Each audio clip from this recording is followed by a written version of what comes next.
کہ یہ جو سامان دیا گیا تھا، روایات میں ملتا ہے کہ حضرت علی نے جو مہر کی رقم دی تھی اسی رقم سے دلایا تھا۔ میرے آقا صلی اللہ تعالی علیہ وسلم نے حضرت علی رضی اللہ تعالیٰ عنہ نے جو مہر ادا کیا اتنا مہر کوئی نہیں دینا چاہتا آج۔ مہر نظر نہیں آتا لیکن جہیز نظر آتا ہے۔ حضرت فاطمہ کا جہیز لوگوں کو معلوم ہے، حضرت علی کا مہر نہیں معلوم۔ 10,000 سے زیادہ ہو جائے تو جماعت میں جھگڑے چلتے ہیں، مہر اتنا زیادہ کیوں رکھا؟ اور جوڑا 25,000 کا عورت کی طرف سے ضرور چاہیے۔ تم 10,000 کا مہر اپنی اس عورت کو نہیں دینا چاہتے جس کے ساتھ پوری زندگی بتانے والے ہو، وہ اپنا پورا جسم تمہارے حوالے کر رہی ہے، 10,000 کا مہر نہیں دینا چاہتے۔ 786 روپے رکھو مولانا، بس اتنا ہی کافی ہے۔ 786 روپے میں پوری اس کی 50 سال زندگی خرید رہے ہو، پتہ نہیں کتنی زندگی، 50 ہے، 25 ہے، 40 ہے، جو بھی ہے۔ میرے عزیزو، مہر جو ہے اس کا شرعی حق ہے جو اس کی پوری زندگی کے لیے تم دے رہے ہو۔ یہ نہیں کہ خالی ایک رات کا یہ معاوضہ ہے یا ایک شادی کے دن کا کوئی نذرانہ ہے، پوری زندگی کا اس کا حق ہے۔ آپ انصاف تو کر کے دیکھو، آپ اس سے وصول کتنا رہے اور اسے دے کیا رہے ہیں۔ ہاں، شادی کے وقت جو تمہارے لیے اس کا باپ خرچہ کرتا ہے وہ پتہ نہیں کتنے لاکھوں میں چلا گیا۔ بہرحال میں اس عنوان پر نہیں جاتا۔ سیدہ کائنات فاطمہ الزہرا رضی اللہ تعالیٰ عنہ کی ایک بات مجھے یاد آتی ہے۔ حضور پاک صلی اللہ تعالیٰ علیہ وسلم ان کے پاس تشریف لائے، کہا فاطمہ تمہارا نکاح علی کے ساتھ کر رہا ہوں، منظور ہے؟ حضرت فاطمہ نے کہا بابا جان آپ جو فرمائیں منظور ہے۔ حضرت علی مہر کتنا دیں گے؟ حضور پاک صلی اللہ علیہ وسلم نے فرمایا 400 مسقال چاندی دیں گے۔ 400 مسقال چاندی، وہی زمانے کا حساب کیلکولیشن الگ ہوتا ہے، آپ کسی بھی دارالفتہ سے سوال کر کے پوچھ سکتے ہیں کہ اس وقت کیلکولیشن میں کتنا بیٹھتا ہے اگر کسی کو شوق ہے تو۔ حضرت فاطمہ کا یہ مہر طے پایا، مہر مقرر بھی ہو گیا۔ بعض روایات میں یہ ملتا ہے کہ حضرت فاطمہ نے کہا اے اللہ کے نبی صلی اللہ علیہ وسلم یہ نکاح کس کی جانب سے ہو رہا ہے؟ حضور نے فرمایا اللہ کی طرف سے، اللہ تعالیٰ نے پسند فرمایا کہ تمہارا نکاح علی کے ساتھ ہو۔ تو حضرت فاطمہ کہتی ہیں تو پھر میرا مہر بھی اسی شان کے مطابق ہونا چاہیے۔ 400 مسقال چاندی، کہا میرا مہر بھی اس شان کے مطابق رکھیں جو اللہ تعالیٰ نکاح کر رہا ہے۔ حضور پاک صلی اللہ علیہ وسلم نے پوچھا فاطمہ تم کیا پسند کرتی ہو مہر میں، تم کیا لینا چاہتی ہو مہر میں؟ حضرت فاطمہ نے کیا کہا؟ اللہ اکبر، قربان جاؤ مسلمانوں، کہتی ہیں آقا اگر اللہ نکاح کر رہا ہے تو رب تعالیٰ سے یہ لکھوا لیں کہ آپ کی امت کی بخشش میرے مہر میں رکھی جائے۔ اللہ اکبر، آپ کی امت کی مغفرت اور بخشش میرے مہر میں رکھی جائے۔ خواہشیں ہوں تو ایسی ہوں، تمنائیں ہوں تو ایسی ہوں۔ رسول پاک صلی اللہ تعالی علیہ وسلم کی بارگاہ میں اگر کوئی عزیز بننا چاہتا تو صرف ان کی امت کی بات کرتا، حضور خوش ہو جاتے تھے۔ میرے عزیزو آج بھی یہی حال ہے کہ اگر تم امت کا خیال کرو گے تو میرے آقا خوش ہو جاتے ہیں۔ اگر تم حضور کی امت کے بارے میں بات کرو گے حضور پاک بے انتہا تمہیں نوازنے لگتے ہیں۔ حضرت جبرائیل امین نے بھی یہ محسوس کیا۔ جانتے ہیں حضرت جبرائیل حضور صلی اللہ تعالیٰ علیہ وسلم سے قربت چاہتے تھے تو حضور پاک صلی اللہ تعالیٰ علیہ وسلم سے انہوں نے کیا کہا جانتے ہیں؟ اے اللہ کے نبی صلی اللہ علیہ وسلم میں چاہتا ہوں میں اپنی طرف سے آپ کی بارگاہ میں کوئی چیز پیش کروں جس سے آپ خوش ہو جائیں۔ اب حضور کس چیز سے خوش ہوتے ہیں؟ مکہ والوں کی تکلیفیں الگ ہیں، تبلیغ اسلام میں آنے والی تکلیفیں الگ ہیں، سب چیزیں ہیں، لیکن حضرت جبرائیل نے یہ سب نہیں کہا کہ ان دشمنوں کو میں اپنے پر سے ہلاک کر دوں گا یا تبلیغ اسلام میں چلنے والوں کے لیے راہ ہموار کر دوں گا، بلکہ جبرائیل امین نے یہ پیش کیا کہ آقا قیامت کے دن جب آپ کی امت پل صراط سے گزر رہی ہوگی میں اپنے پر بچھا دوں گا، پل سے اتارو راہ گزر کو خبر نہ ہو، جبریل پر بچھائیں پر کو خبر نہ ہو۔ عزیزان گرامی، حضور پاک صلی اللہ علیہ وسلم کی بارگاہ میں جیسے ہی انہوں نے التجا پیش کی میرے آقا خوش ہو گئے۔ حضور اکرم صلی اللہ تعالیٰ علیہ وسلم کی احادیث سے یہ بھی ملتا ہے جس نے یہ دعا کی اللہم اغفر امت محمد صلی اللہ علیہ وسلم مغفرتا عامہ اللہم ارحم امت محمد صلی اللہ علیہ وسلم رحمتاً عامہ، اے اللہ امت محمدیہ کی عام مغفرت فرما، اے اللہ امت محمدیہ پر عام رحم فرما۔ جس نے یہ دو دعائیں کی حضور فرماتے میری شفاعت اس پہ واجب ہو گئی۔ امت کی بھلائی کا خیال کرو۔ حضرت بی بی فاطمہ ہی تو ہیں کہ جو رسول پاک صلی اللہ تعالی علیہ وسلم جنگل میں جا کر کے جب رونے لگے، کسی کے کہنے سے آپ سر نہیں اٹھاتے تھے، حضرت فاطمہ آئیں، کہا بابا جان آپ سر اٹھائیں، میرے آقا آپ سر اٹھائیں۔ حضور پاک امت کے غم میں رو رہے تھے کہ اللہ تعالیٰ میری امت کی بخشش ہو جائے۔ حضرت فاطمہ نے کیا کہا جانتے ہیں؟ حضور سے اتنا عرض کیا کہ یا رسول اللہ جب تک آپ کی فاطمہ زندہ ہے کوئی رات سوئے گی نہیں، آپ کی امت کی مغفرت کی دعا کرتی رہے گی۔ حضور پاک نے سر اٹھا دیا۔ حضور پاک صلی اللہ علیہ وسلم کے پاس جب کبھی کوئی امت کی بھلائی کی بات کرتا ہے میرے آقا اس پر نوازشیں زیادہ کرتے ہیں۔ آج بھی اگر تم چاہتے ہو مسلمانوں کہ نبی کونین کو خوش دیکھو اور حضور پاک کا دیدار کرنا چاہتے ہو تو بھلائی امت میں لگ جاؤ، ایک رات وہ بھی آئے گی کہ میرے آقا خود تمہیں اپنے دیدار سے مشرف کریں گے۔ امت کی بھلائی کا خیال تو کرو، حضور پاک صلی اللہ علیہ وسلم کی بھولی بھالی امت کے لیے فکر تو کرو۔ سیدہ کائنات نے ہمیں یہ مزاج دیا، فاطمۃ الزہرا رضی اللہ تعالیٰ عنہا نے ہمیں یہ مزاج دیا۔ ساتھ ہی میں ہر اس بیٹی کو بھی کہتا ہوں جو اپنے باپ کا خیال کرے، اپنے باپ کا خیال نہیں کرتی ہے، وہ سوچے کہ حضرت فاطمہ رضی اللہ تعالیٰ عنہا حضور اکرم صلی اللہ تعالیٰ علیہ وسلم کا کس قدر خیال فرماتی تھی، ان کے تبلیغی مساعی میں کس طرح سے وہ شانہ بشانہ پھیرتی، کبھی اپنی جانب سے کوئی ایسی خواہشات نہیں کی۔ حضور پاک صلی اللہ تعالیٰ علیہ وسلم کی بارگاہ میں ایک مرتبہ آئی تھی، بس وہ غلام مانگنے کے لیے۔ جنگ بدر کے قیدی جو غلام بنائے گئے تھے وہ تقسیم کیے جا رہے تھے، وہ بھی مال غنیمت میں تھا، وہ حضرت علی رضی اللہ تعالیٰ عنہ کے کہنے سے آئی تھی۔ حضرت فاطمہ جنتی خواتین کی سردار ہونے کے باوجود گھر کے کام خود کرتی تھی، اتنا کہ ان کے ہاتھوں میں چھالے پڑے ہوئے تھے، چکی پیس کر روٹیاں بنا کر اور گھر کے سارے کام کاج کرتے ہوئے ان کے ہاتھوں میں چھالے تھے۔ وہ کس کی بیٹی ہیں؟ رسول پاک صلی اللہ علیہ وسلم کی۔ آج تھوڑے سے کسی مالدار کی بیٹی کو کام لگا دو، جھاڑو لگانے کے لیے کہو، نخرے کرے گی، میرا یہ کام نہیں ہے۔ وہ رسول پاک صلی اللہ علیہ وسلم کی صاحبزادی ہیں، غربت کی وجہ سے نہیں۔ جس کو جنتی خواتین کا سردار کہا گیا ہو وہ چاہے تو ان کے لیے سونے اور چاندی کے پہاڑ چلا کریں، لیکن باوجود اس کے فقر و فاقہ انہوں نے پسند کیا۔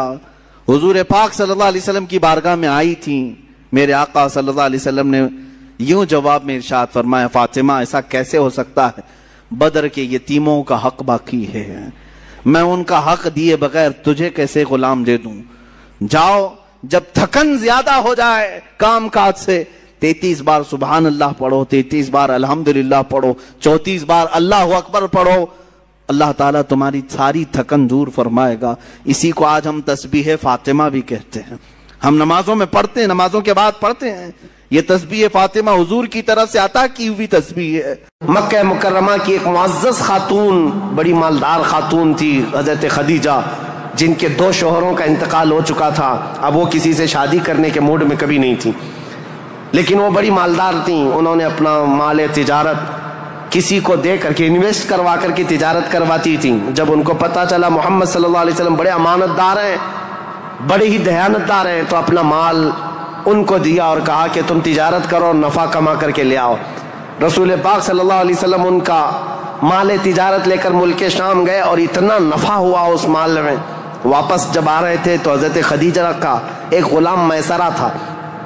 حضرت خدیجہ نے کہا تھا، میسرہ تم ہمیشہ محمد پر نظر رکھنا، دیکھتے رہنا یہ کیسی کیسی تجارت کرتے ہیں، کتنا نفع کرتے ہیں، اسی لیے نہیں کہ خرد برد ہوگا، اس لیے کہ مدد کے طور پر۔ جب یہ قافلہ واپس مکہ آ رہا تھا، اب پھر ٹرننگ پوائنٹ ہے یہاں پر، حضرت خدیجہ اپنے گھر کے بالا خانے پر بیٹھ کر کے اپنا نفع شدہ قافلہ جو مکہ میں داخل ہو رہا ہے اس کو دیکھنے کے لیے بیٹھی ہوئی تھی۔ بڑا گھر تھا، بڑا محل تھا۔ جب وہ اوپر سے نظارہ کر رہی تھی، وہیں سے دیکھ کر کے وہ گرویدہ ہو گئی کہ اتنی دور سے دیکھ رہی تھی، قافلہ صاف نظر نہیں آ رہا تھا، لیکن چہرہ محمد سب سے زیادہ چمکتا ہوا نظر آ رہا ہے۔ حضرت خدیجہ کہتی ہے میں نے چاند کو بھی اتنا تیزی سے چمکتے نہیں دیکھا جس طرح ملک شام سے یہ لوٹتا ہوا قافلہ محمد کا چمکتا ہوا چہرہ لے کر آ رہا تھا۔ حضرت خدیجہ کہتی ہیں عجیب حالت تھی، قافلہ تو تجارت کر کے آ رہا ہے لیکن میں نے دیکھا اس قافلے کے اوپر جو دھوپ کا وقت ہے اس وقت آسمان کا ایک ٹکڑا، بادل کا ایک ٹکڑا سایہ بن کر کے چلتا ہوا آ رہا ہے، جس طرف محمد جا رہا ہے اس طرف وہ ٹکڑا بھی چلتا جا رہا ہے، آگے پیچھے نہ جانے کون سی مخلوق چل رہی تھی۔ حضرت خدیجہ کا دل یہیں سے بے قرار ہوا۔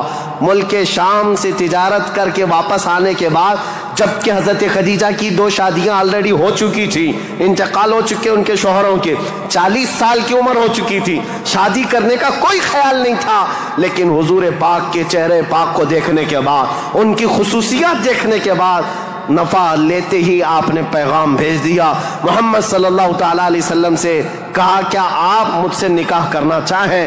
وہ روح محمد صلی اللہ تعالیٰ علیہ وسلم کی گرویدہ خاتون، ان کا پیغام پہنچتے ہی رسول پاک صلی اللہ تعالیٰ علیہ وسلم نے خود سے قبول نہیں کیا، اپنے چچاؤں اور پھوپھیوں کے درمیان اس مسئلے کو رکھا۔ جناب ابو طالب تھے، سارے پھوپھیاں اور چچا بیٹھے، ان کے سامنے رکھا کہ حضرت خدیجہ کے پیغام نکاح آیا ہوا ہے۔ سارے لوگوں نے کہا تمہیں پتا ہے خدیجہ پورے مکہ میں طاہرہ کے نام سے جانی جاتی ہیں، سب سے پاکیزہ خاتون، عزت تو ایسی تھی کہ ادنا سے ادنا آدمی بھی اور اونچا سے اونچا آدمی بھی حضرت خدیجہ کی طرف چہرہ اٹھا کر نہیں دیکھتا، ان کی عزت بڑی تھی۔ کہا کہ اگر محمد تمہارے لیے ان کی طرف سے پیغام آیا ہے تو قبول کر لو۔ رسول پاک صلی اللہ تعالیٰ علیہ وسلم نے جواب بھیجا کہ مجھے بتایا گیا ہے کہ مکہ میں سب سے شریف خاتون اگر کوئی ہے تو خدیجہ کا نام ہے۔ میرے عزیزو خاتون شریف کیوں نہ ہوگی؟ اس لیے کہ جس کے پیٹ سے پیدا ہونے والی بیٹی فاطمۃ الزہرا ہو، سیدہ کائنات ہو، تو پھر ماں کا عالم کیا ہو سکتا ہے؟ اللہ کریم نے یہ انتخاب فرمایا تھا۔ رسول کریم صلی اللہ تعالیٰ علیہ وسلم نے اس نکاح کو دل و جان سے پسند کیا۔ نکاح کی تقریب ہوئی، نکاح کی تقریب میں جناب ابو طالب اور حضور کے سارے چچا اور پھوپھیاں بھی شریک ہوئے۔ خطبہ نکاح کا خطبہ جناب ابو طالب نے پڑھا تھا، وہ خطبہ آج بھی موجود ہے جو میرے آقا صلی اللہ تعالیٰ علیہ وسلم کے پہلے نکاح میں خطبہ ہوا تھا۔ اس خطبے کے بعد نکاح مقرر ہونے کے بعد رسول کریم صلی اللہ تعالیٰ علیہ وسلم کی یہ شریک حیات، یہ رفیق حیات، یہ محبوب رب العالمین سیدہ خدیجہ حضور کی ایسی وفا شعار خاتون بن کر کے رہی کہ اللہ کی قسم آج بھی پوری روئے زمین پر جو میرے آقا کی اولاد سادات کے نام سے جانی جاتی ہیں وہ کہیں اور نہیں، وہ خدیجہ کی بیٹ سے پیدا ہونے والی اولاد ہے۔ حضرت خدیجہ کے بطن سے میرے آقا کی 6 اولاد ہوئیں، 3 بیٹے اور 3 بیٹیاں۔ رسول کریم صلی اللہ تعالیٰ علیہ وسلم کی 6 اولاد کی ماں حضرت خدیجہ ہے۔ یہ بڑی الفت و محبت کی زندگی گزری ہے میرے آقا صلی اللہ علیہ وسلم کی، لیکن جب میرے آقا کی عمر پاک 50 سال کی ہوئی اور حضرت خدیجہ کی عمر اس وقت تقریباً آپ اندازہ کر سکتے ہیں 25 سال زیادہ تھی، 75 سال کی خاتون تھی۔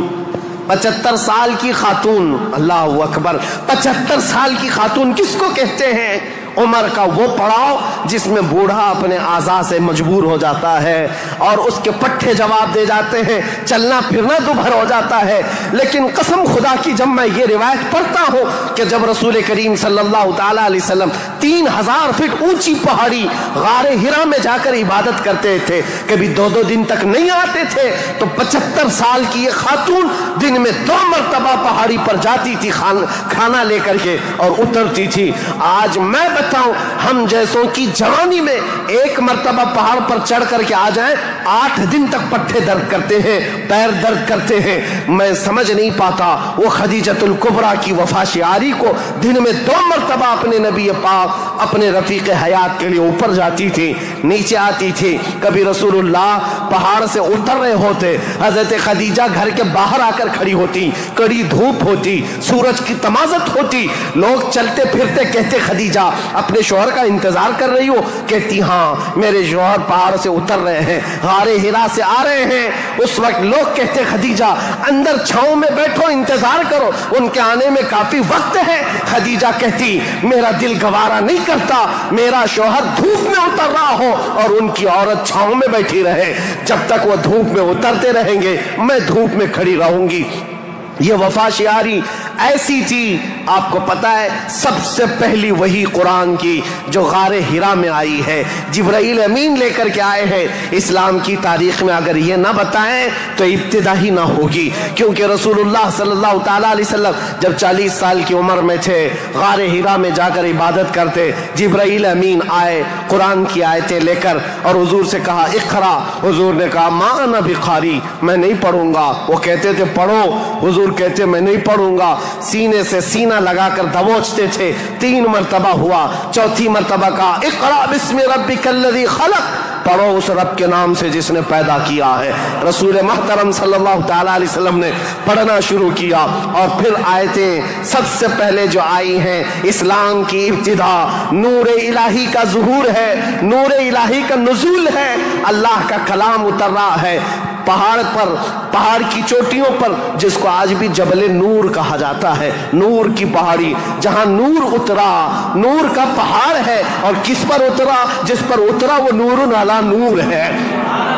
قرآن کی آیتیں آئیں اقرأ بسم ربک الذی خلق، خلق الانسان من علق، اقرأ وربک الاکرم الذی علم بالقلم، علم الانسان ما لم يعلم۔ یہ 5 آیتیں دے کر جبرائیل امین چلے گئے۔